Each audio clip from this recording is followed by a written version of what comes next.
പച്ചമുളക് കൃഷി ചെയ്യുന്നവർ നേരിടുന്ന ഒരു പ്രധാന പ്രശ്നമാണ് അതിൻ്റെ പൂക്കൾ കൊഴിഞ്ഞു പോകാന്നുള്ളത്.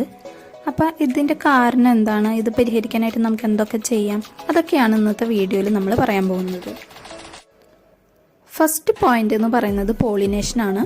പൂമൊട്ട് കൊഴിയുന്നതിനുള്ള ഒരു പ്രധാന കാരണം എന്ന് പറയുന്നത് പോളിനേഷൻ കറക്റ്റായിട്ട് നടക്കാത്തതാണ്. അപ്പോൾ ഇത് പരിഹരിക്കാനായിട്ട് പച്ചമുളക് ചെടിയുടെ തൊട്ടടുത്ത് തന്നെ വൈബ്രൻറ്റ് കളറിലുള്ള നല്ല സുഗന്ധം പരത്തുന്ന മാരിഗോൾഡ് പോലുള്ള ഫ്ലവർ പ്ലാന്റ്സ് നമുക്ക് നട്ടു വളർത്താവുന്നതാണ്.